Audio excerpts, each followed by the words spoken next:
Cindy Sellers of Angel Farms, I'm so glad that you're here. I'm Felicia Cowden, and I'm so happy to reintroduce Cindy to our community. And it's been wonderful that Angel Farms at one point was on Kauai, and now it is on the island of Hawaii.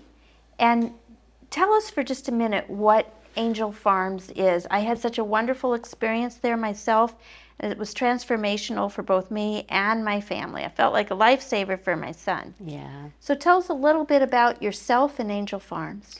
So I'm Cindy Maheilani Sellers. I started Angel Farms over 35 years ago now, hard to believe, to save my own life from a injury from a car wreck in which my back bent in the middle. And so from 83 to 89, I lived in hellacious pain. And the only thing the doctors told me they could do was to break my back and put 2 titanium pins in it. And that was supposed to get me out of all this pain. But I'm like, I'm not going to let you break my back. And set me on the search, right? Which our journeys do that. And then in 89, I'm laying on my living room floor in a neck brace, and I was so angry at God. How am I going to take care of my family? And I'm not getting up till I have an answer, and I got an answer. And once I started on myself, 10 days later, my back was straight and I was done. So I was my first miracle. And then been doing this now for 35 years, and I'm known all over the world as a miracle junkie because it's absolutely amazing to watch when people can literally change their lives.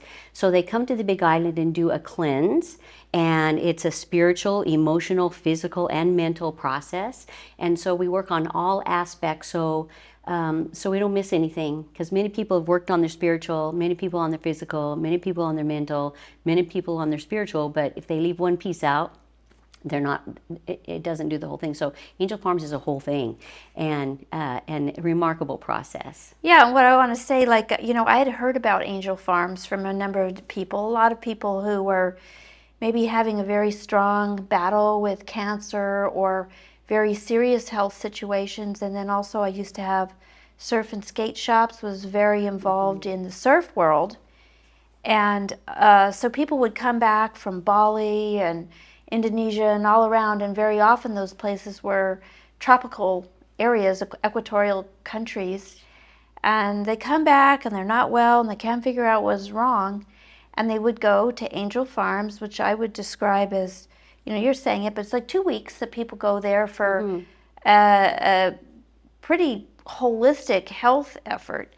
But the most, I would say, impactful and kind of shocking as a person going is just the infestation that people have with parasites. It's probably more strong in the equatorial areas, but when I went earlier this year, only 2 of us were really from Hawaii, and people come from all over the country and maybe the world to go there. Yeah? Yep. So can you speak to the role of parasites in terms of how it impacts our health in all kinds of hidden ways that we aren't aware of? Yeah, parasites are a thing.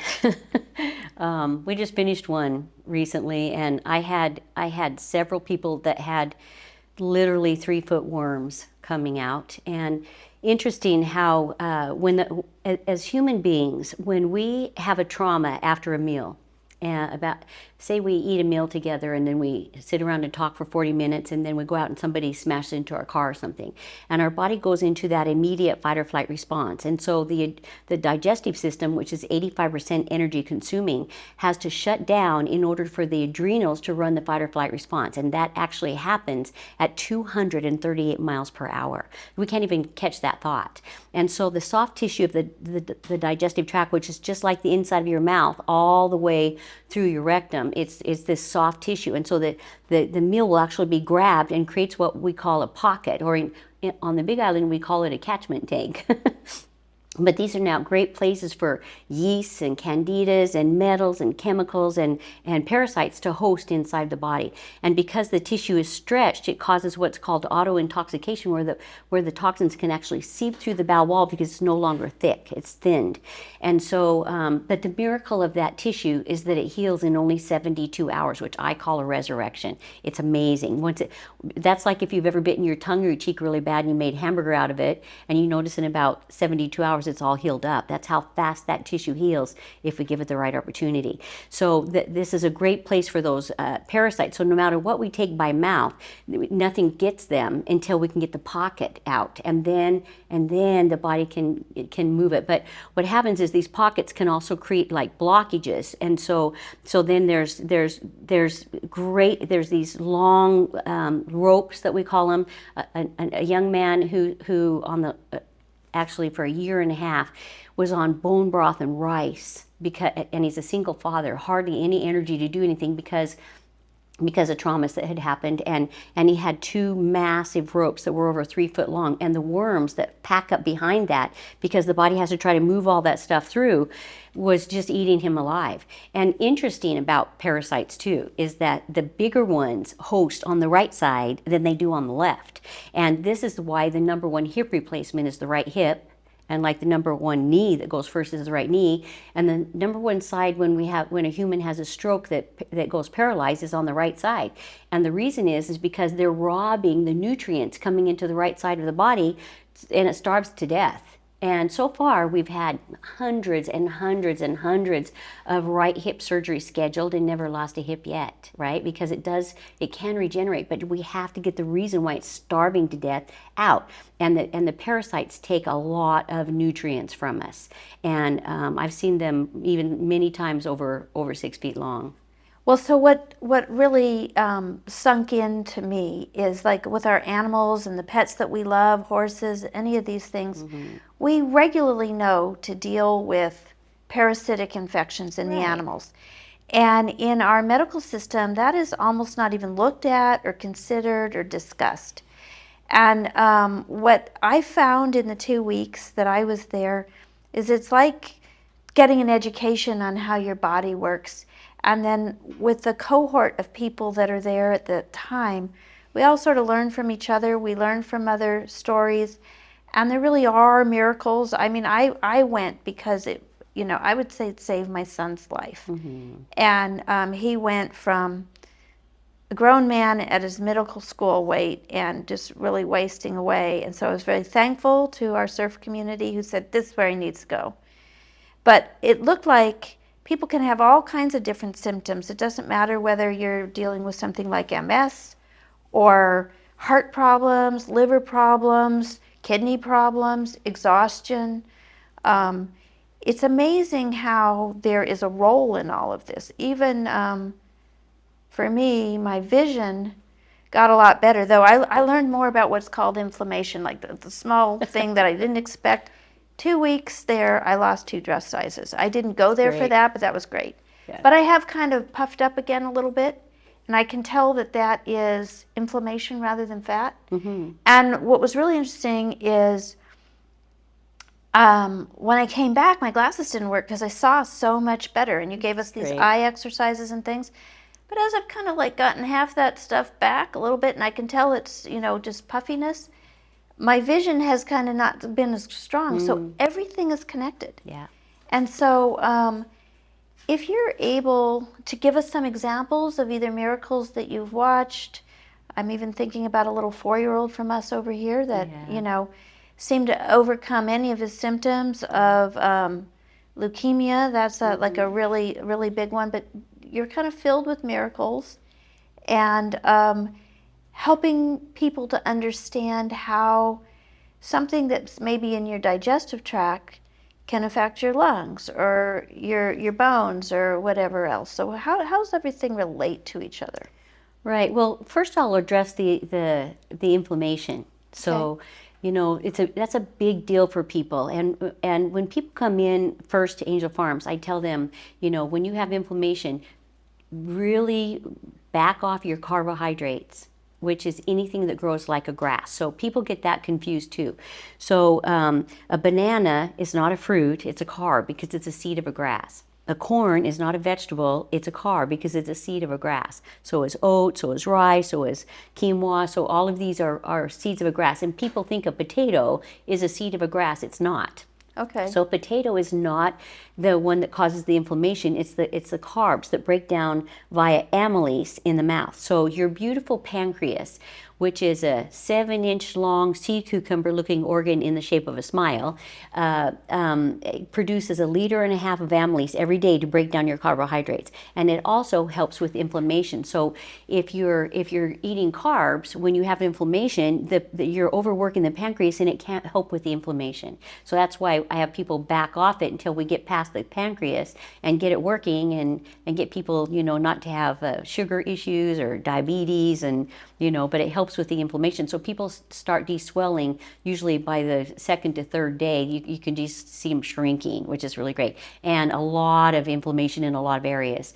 And actually, on the last one, I had another guy that said, "You see that red flower over there across the way from us?" And I'm like, "You mean the African tulip?" And he said, "Yeah, I did. I can see it, and I didn't see that." So even his eyesight improved, and he was very excited about it. And he was in his 80s.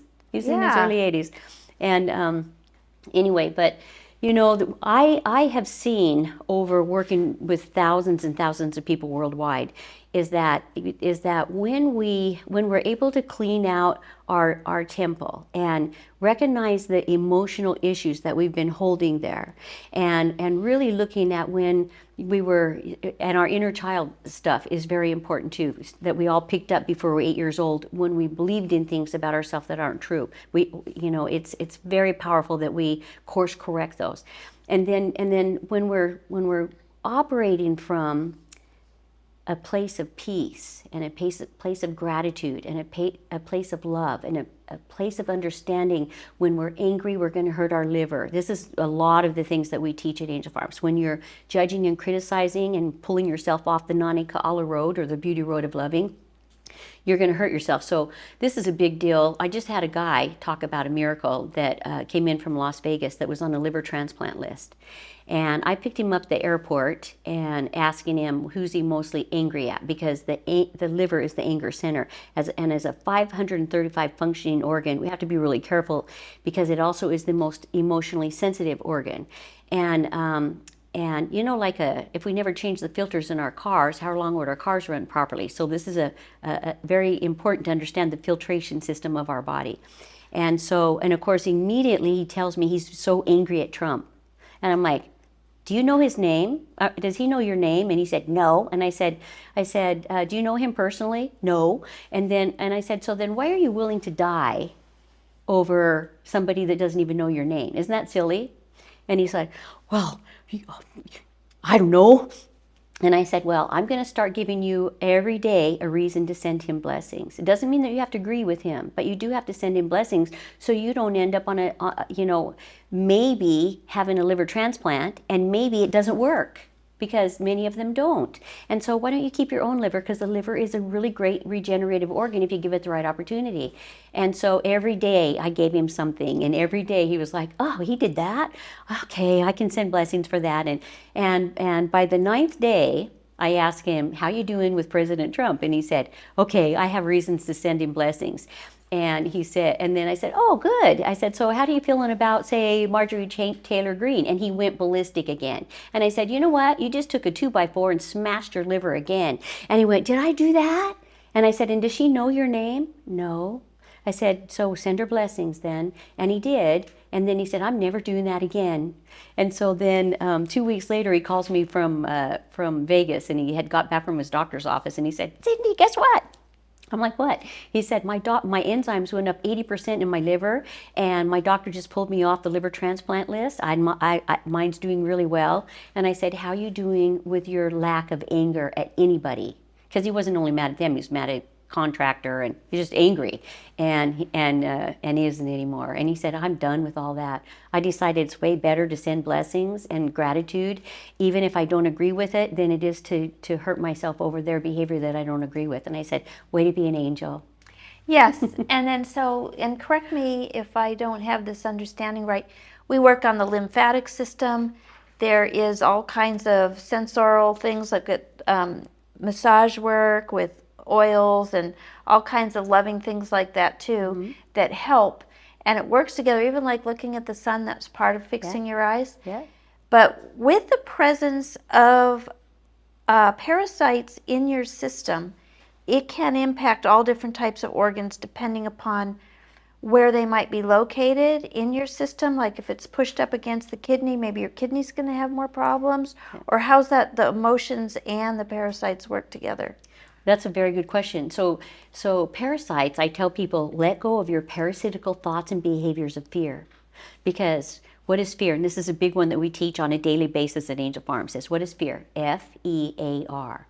Fantasized emotion appearing real. And if we can imagine ourselves getting into a front seat of a 12-story roller coaster, and you know how's the bar to hold you down and makes the clicking sound so the car doesn't go backwards, and you're going up 5 stories, click, click, click, 10 stories, click, click, click, 12 stories, and you're about to drop 12 stories down. Whoom! Where you feel that in your body is always in your gut, because this is, in the human body, is the fear center. And when we understand this, we can now use it as a tool. So whenever we feel the contraction or the energy of fear, what we do is we stop whatever we're doing. We put our hands on our bellies. This is a good thing for everybody to do right now, by the way. And you inhale, belly goes out, and exhale, belly goes in. And inhale, belly goes out, and exhale, belly goes in. And when you do this, you literally are activating your magnificent diaphragm, and you're stopping the adrenaline fight or flight response. That is so amazing to do to keep your adrenals healthy. And then you ask yourself your 5 questions. So what do you hear right now? So everybody pay attention what you hear, what you see, hello, what you smell, what you taste in your mouth, and what you feel on your body. And in this moment, what do you have to fear? Nothing. Nothing. That's always the truth, because fear is only from regretting yesterday and worrying about tomorrow, and we literally flip ourselves into non-existence, called fantasized emotion appearing real. And so when we're staying here, we're going to open up our ability to absorb more nutrients and let go of parasitical thoughts and behaviors of fear. Because the more we stay out of fear, the less the parasites like our frequency. And parasites have been tested to have a very low frequency, which matches the energy of fear. And so when we amp our field up of love and gratitude, they don't like that energy, and so they're gonna want to evacuate as quickly as possible. And one of the big things that I do at Angel Farms is we're constantly, on a scale of 1 to 10, 10 high, how much you love yourself. Right. Right? Okay. Up 10. Yeah, and then I'm working on that. Yeah, yes. and on a scale of 1 to 10, 10 high, how much does God love you?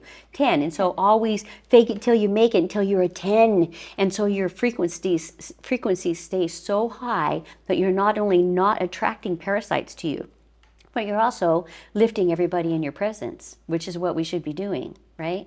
And when we're talking about frequency, even there's some little metal thing or like magnetic thing that you put on while you're under treatment that changes your frequency to help cause things to go out of you. There's multiple ways. Like I'm kind of pragmatic. Like honestly, like I appreciate your website. It's angelfarms.com. But I look at it as like a little hippie for me, honestly. But when it's there, it's like it's beautiful, by the way. Between flowing rivers, everything sounds like a rushing waterfall. There's so many environmental elements that are good, but we eat like almost like baby food to help that whole track be good. But it's very, very high quality, organic, mixed, high nutrient food that you're eating while you're there. And the other thing, like there's a few tips that I learned that I've really brought back with me, and that's to super chew my food. So, and then to drink a ridiculous amount of water, really. Like sometimes I fail a little bit, but now I can tell when I fail a little bit. But you try to drink like 128 ounces a day. So when you drink all that water and then you're chewing your food well and then you're eating right, it's really kind of trying to recalibrate how you relate to your body and certainly your awareness in it. But so, do you want to speak to any of those things at all, or yes, the chewing the food is literally a mastery, and I understand it as the reason why we're born without teeth, because we need to know the consistency that's best for our bodies for the rest of our life, and then we grow teeth in order to keep it that way. And so if you can't chew your food till it's liquid, don't swallow it, spit it out. So I tell people, you can chew a piece of a pineapple, but you can't chew all that up to liquid. So that means you chew it till you get all the juice out of it, and then you spit that piece out. Celery, all these things that you can't chew them till liquid, and If you look at your body, you have no teeth anywhere in your entire digestive system except in your mouth. So this is where it's supposed to be liquid before you swallow it. And if you realize that the inside of your mouth is the same tissue as the inside of your digestive tract, there's no teeth there, and it's very soft tissue. It cannot break anything down except more soft food and more liquid.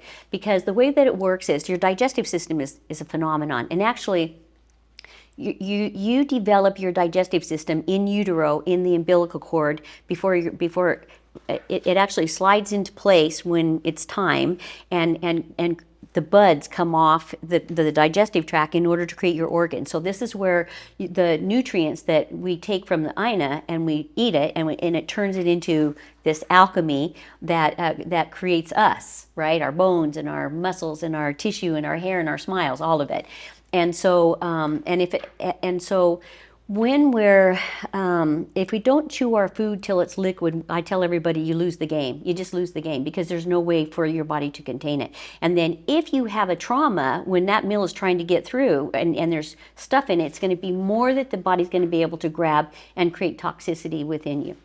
And so chewing your food to liquid is absolutely vital. And considering that 85% of our energy goes into our digestive tract every time we eat, we want to see, way less in the digestive tract and more in rejuvenation of your body and your organs. So that's where we really want to pay attention. The first thing you do is chew your food till it's liquid. And everybody slow down and enjoy it. Yes. So when we have this education, it's actually a real bonding experience, and you watch different people. Like I remember in my cabin, not everybody has to stay on the farm, but it's a beautiful spot, and we were all very, very different. And one of my cabin mates, he had kind of a little bit of a tummy. Huh? And in less than a week, really, he was dropped below 200 pounds, which was really surprising for him. And his tummy went close to flat from being a bit barrel-chested. And again, that's just how your body starts to learn how to deal with things. So it's fun to watch other people have these big changes. And I saw so much growth in everybody. And so, like, I try to describe it, but it seems like you don't have a medical degree, right? You have studied for all this long time from both the Essene scrolls, was that right? Yep. Indian medicine. Yep. So we say that Ayurvedic. Ayurvedic. Native American medicines. Native American. Yep. Certainly there's some Western medicine modalities and awareness that goes in there. It's like a whole 5 fingers maybe into a hand, and so, but it's very holistic. Mm-hmm. And so I'll just give a couple of things that healed for me. There was a whole bunch, but one that might sound small, but I have had a history of migraines, and I've gotten past it. But I had 25 years where I was really dependent on Excedrin migraine. So pretty much every day I'm kind of like jonesing for little crumbs of that. And then so that's done, so that's been done now for 7 or 8 months. And that sounds small. That's a miracle. But it's actually because I was having maybe like some ulcerative symptoms, and all of that's gone. Yeah. Number of things just really got finished, and I'm kind of walked in there reasonably healthy. But some people come in with very serious problems. You've had heart problems. How about addiction and trauma? Can you speak to that at all? Again, it's just a form of disease. And so when people are ready, I've had people with alcohol problems, heroin addictions, meth, overeating, really hard on themselves, which really hurts their kidneys. There's many ways that as humans we find ourselves looking for ways out of our pain. And so, sometimes people are addicted to being ill. I just had a lady, speaking of migraines too, that had started developing migraines when she was 15, and she came at 51. And I had to take her to the hospital twice while she was here because her migraines were so bad that she went in and taught them the migraine protocol. She knows, like, boom, boom, boom, here's do this. And she ended up having to do it twice. And by the 9th day, gone. Gone. And she doesn't have, and she said, I don't remember in my life that I didn't have migraines.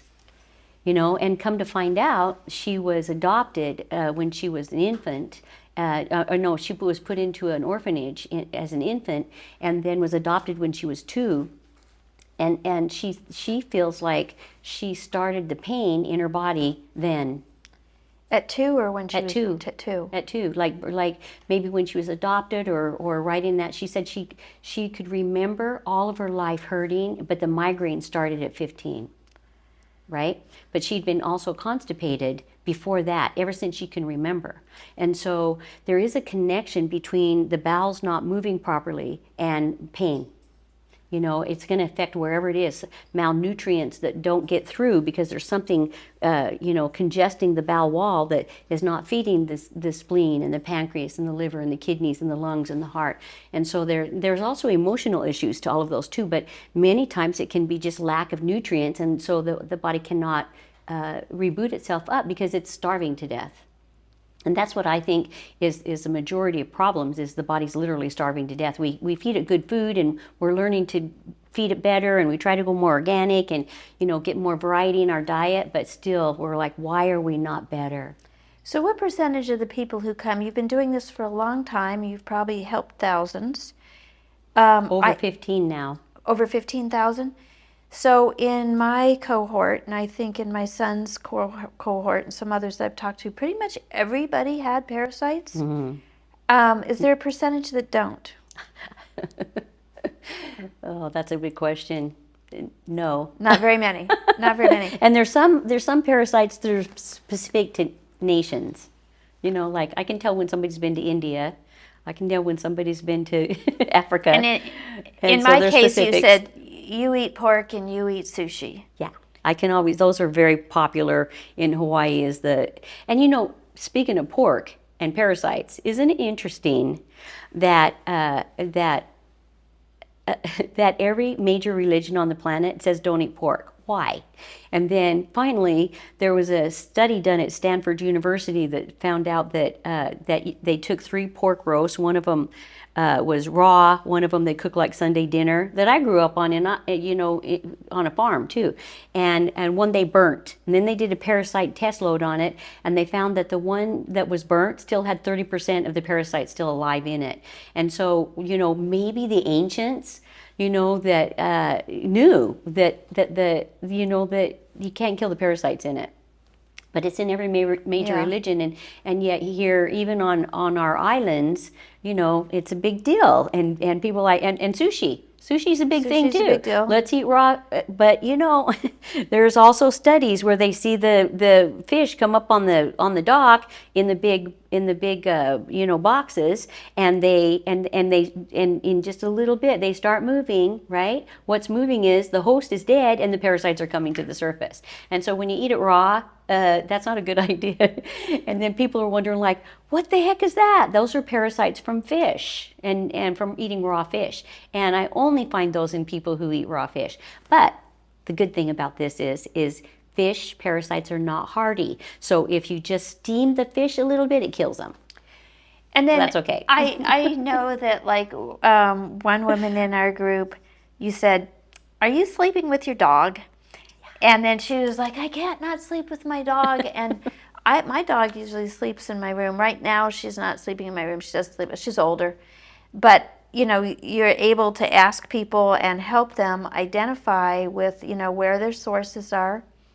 Yeah. And so I thought that was pretty interesting. And can you speak to infertility? Because that was something that had come up. And one person was in there, wanting to be a mother. Yep.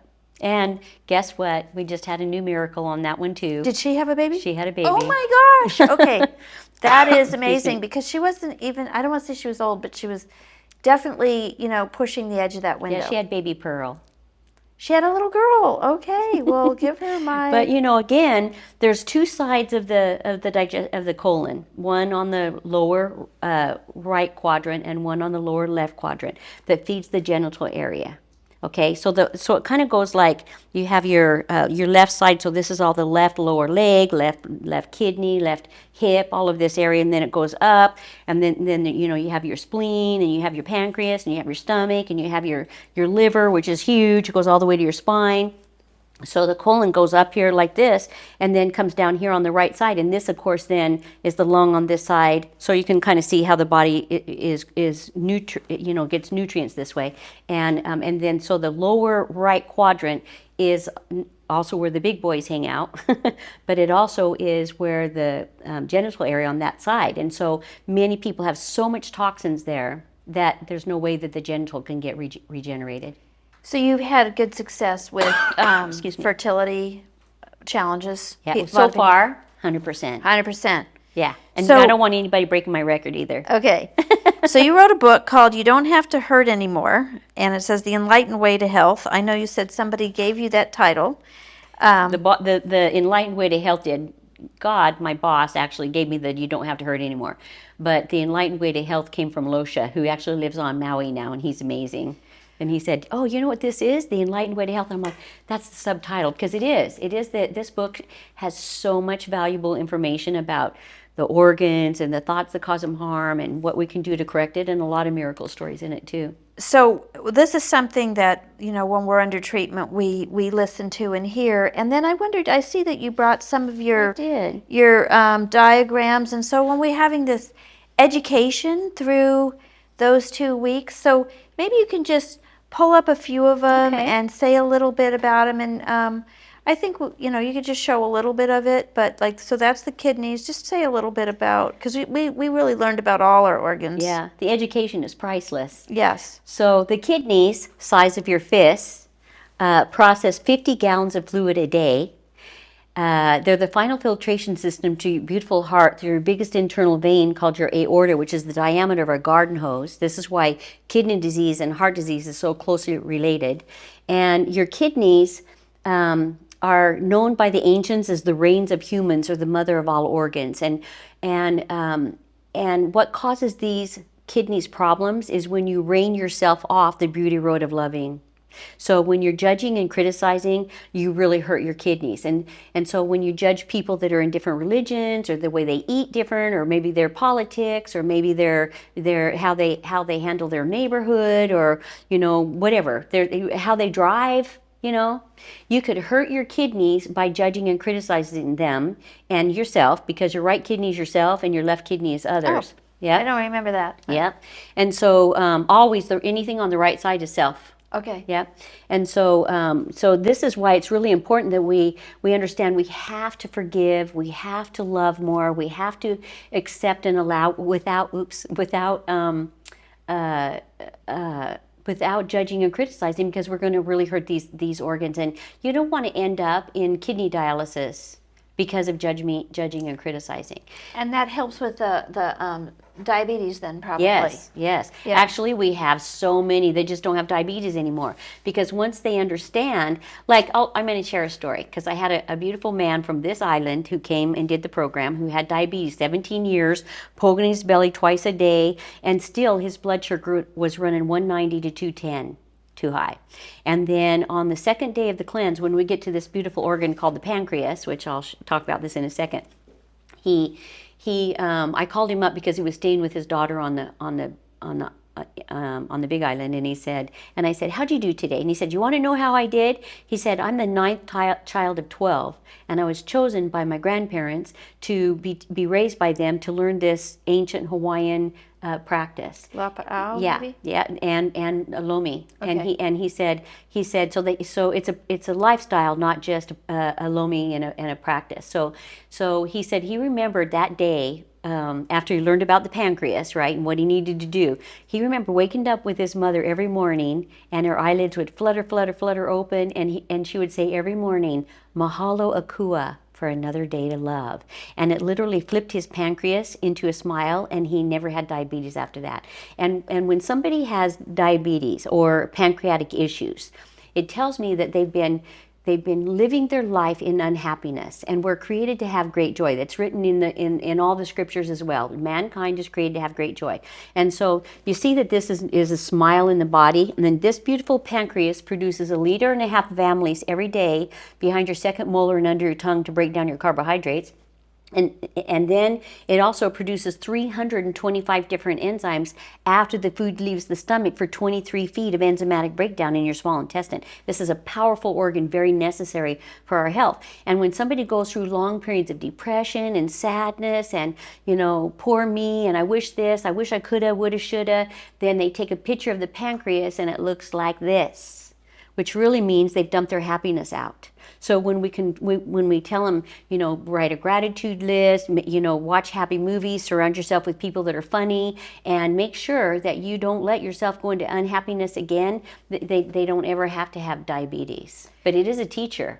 So what that reminds me of too, a comment I would like to make as somebody who's had an experience there, is that the team that works there, it's not just you, there's a whole team. And so in that whole team, most of them have gone through their own powerful healing journey also. And I know myself, I'm always like, oh, I don't want to bother anybody, And what I really sort of was able to truly feel about halfway through it is how invested they were at everybody's success, and part of their joy and their strength in the job, and why they want to do it is because they are addicted to miracles just like you are. Right. So it's like a whole team of people, and then your cohort transforms into this team of people who are all wishing you well, and it's a really good way to re-examine how one operates in the world. We probably have time for one, maybe two more of those slides, but there's stuff for every organ in the body. Let's try to get in two. So let's get in the heart and the spleen, okay? Okay. So, You have the heart and the lungs. The heart and the lungs, yeah. So the lungs, and this is a big deal because of all the stuff going around like COVID. So this is why I want people to listen to this one. So you have two lungs. Your lungs are so amazing that if you spread them out, they're the surface space of a tennis court. And so I tell people, the next time you have a chance to walk around a tennis court, you're going to admire your lungs a lot more. So you breathe in 23,000 breaths a day. And when you breathe in, it's called inspiration. And when you exhale, it's called expiration. And so that tells you that you have 23,000 opportunities a day to inspire. Inspire everyone you can.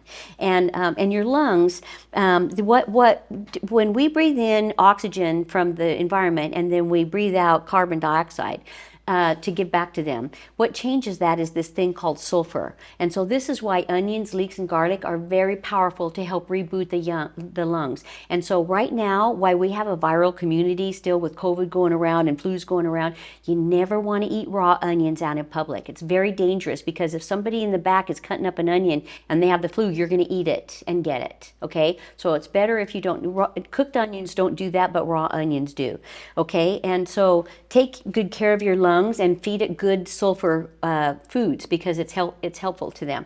And then in this puka right here is because your left lung is smaller than your right to sit this beautiful organ called your heart, which is known by the ancients as the seat of consciousness. Also a fist-sized organ. And this beautiful organ pumps 2,000 gallons of blood a day. It's only a fist size too. It's amazing.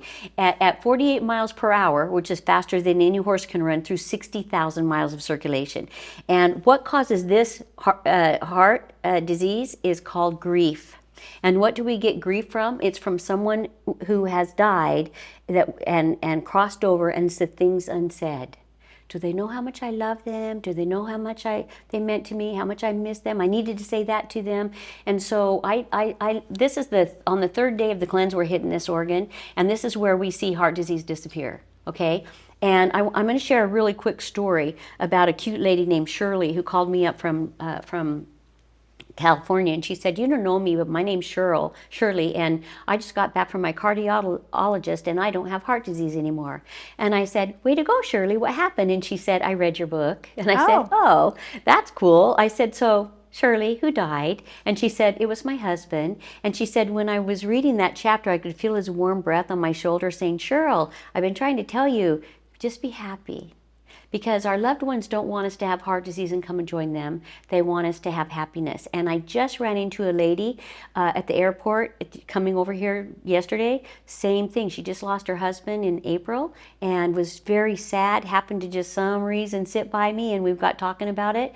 And I was telling her, you know, this is how you're going to deal with this, so that you can look at what he wants, your happiness. He doesn't want you to be so sad and grieving. You know, you're going to go through bouts of it, but, you know, keep adding the gratitude of why the good things that you had of 25 years with him. Keep looking at the good things, and you're going to find your heart is not going to, you're not going to have heart disease and die, because your children need you. I'd like to take this moment to honor your husband, Larry, who was your deep partner in this whole journey. 45 years. 45 years, and he transitioned a year ago. Yep.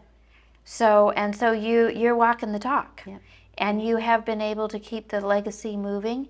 And when we talk about gratitude, something that I think was a big takeaway for me in this, I mean, I'm happy with myself, though. If I could have been anything I wanted to be, I'd be a tall man, you know. And so I'm not that, you know. I've definitely